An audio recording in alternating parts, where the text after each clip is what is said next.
There is a waterfall in Antarctica that runs bright red, like blood, 5 stories tall. Scientists first saw it in 1911, and they had absolutely no idea what it was. Here is the part that gets even stranger.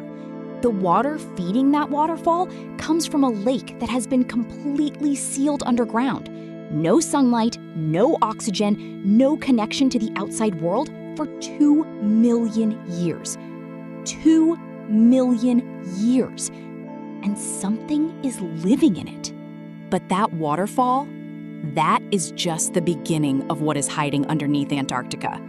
Because what scientists have found down there, and what they still cannot explain, is going to change the way you think about this planet.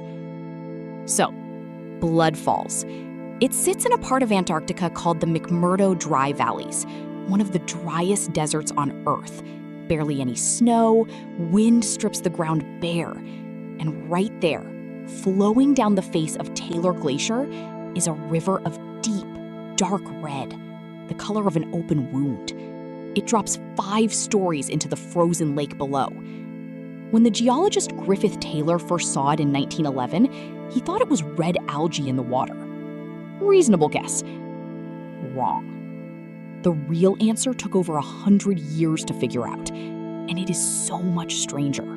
400 meters below Taylor Glacier, 400 meters of solid ice above your head, there is a lake. But not a normal lake. This lake is several times saltier than the ocean. So salty that even in the brutal cold of the Antarctic winter, it cannot freeze.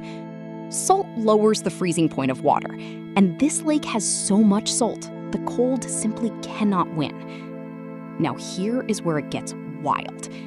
That lake has been completely sealed from the surface for over 2 million years. 2 million years ago, our ancestors were still learning to make stone tools. Every ice age since then, every mass extinction, every civilization in human history, that lake sat in the dark, untouched, unchanged. And for 2 million years, the water has been dissolving iron out of the surrounding rock. The water is absolutely loaded with it. So when pressure beneath the glacier forces that ancient brine upward through cracks in the ice, up through 400 meters of glacier, and it finally hits open air for the first time in 2 million years, the iron meets oxygen. It oxidizes instantly. The same process that turns metal to rust, but here it happens in seconds.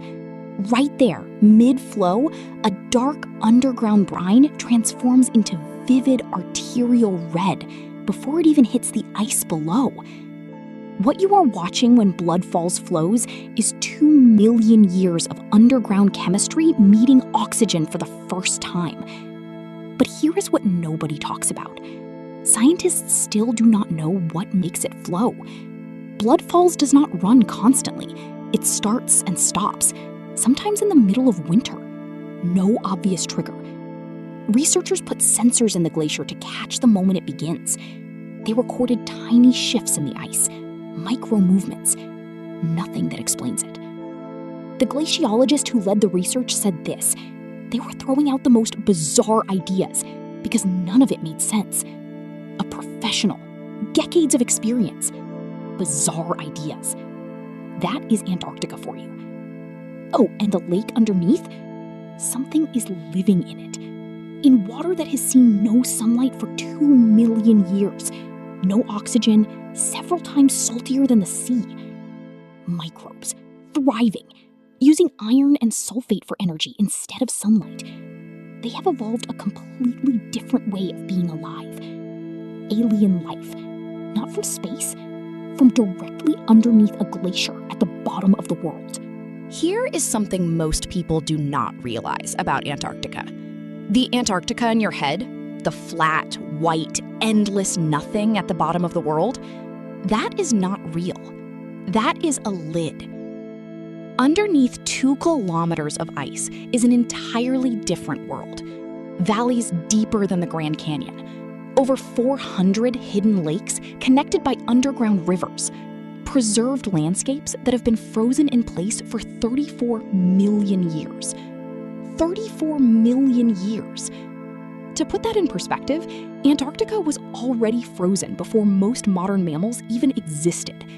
And everything sealed underneath it has been sitting there ever since, waiting. We have only been able to see any of this in the last few decades, as radar technology became sensitive enough to punch through 2 kilometers of ice and sketch what is below. And every single time we build a better instrument and point it at this continent, it gives us something we were not ready for. In 1958, a Soviet science team was crossing the interior of Antarctica, and their instruments started going wrong. Gravitational readings that made no sense, seismic signals from directly below, signals that a flat, empty landscape had absolutely no business producing. So what was down there? A mountain range, completely buried under the ice, invisible from the surface, 1,200 kilometers long, peaks nearly 3,000 meters high, the scale of the European Alps, hidden perfectly under the ice above them. They named them the Gamburtseff subglacial mountains, and the moment scientists saw the data, they had one question. How are they still here? Because mountain ranges form when tectonic plates collide. The Himalayas rose when India crashed into Asia, the Alps from Africa pressing into Europe. But East Antarctica, where these mountains sit, has been tectonically stable for hundreds of millions of years.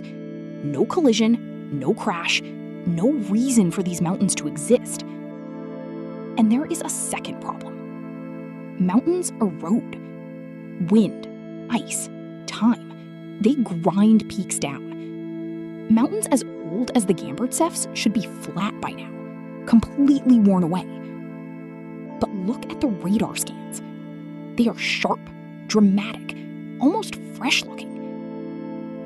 The best explanation scientists have found, the ice that formed over them essentially mummified them, sealed them before erosion could finish the job, preserved them almost perfectly for 500 million years. A mountain range that should not exist, should not have survived, and is sitting right there, 2 kilometers below the surface, sharp as the day they formed. Remember the lake under Blood Falls? That is not special. That is one of over 400 hidden lakes beneath the Antarctic ice. 400 lakes, in total darkness, under kilometers of ice. The biggest one, Lake Vostok, is roughly the size of Lake Ontario, sitting under nearly 4 kilometers of ice, sealed from the surface for up to 25 million years. In 1998, scientists drilled through to it. 4 kilometers of drilling. Finally, they broke through. What came back up? Ancient atmospheric gases, pressurized water that behaved unlike normal water, and microbes, living. Then scientists drilled into a second lake, Mercer Subglacial Lake. The genetic analysis of what lived there? Most of the organisms did not match anything in any known database. Not anywhere in any ocean, not in any river, not anywhere on the surface of this planet. Life that evolved in complete isolation, total darkness. For so long, it became something entirely new. Here is why that matters beyond just being amazing. Europa, one of Jupiter's moons, has a vast liquid ocean sealed under an icy surface. Sound familiar?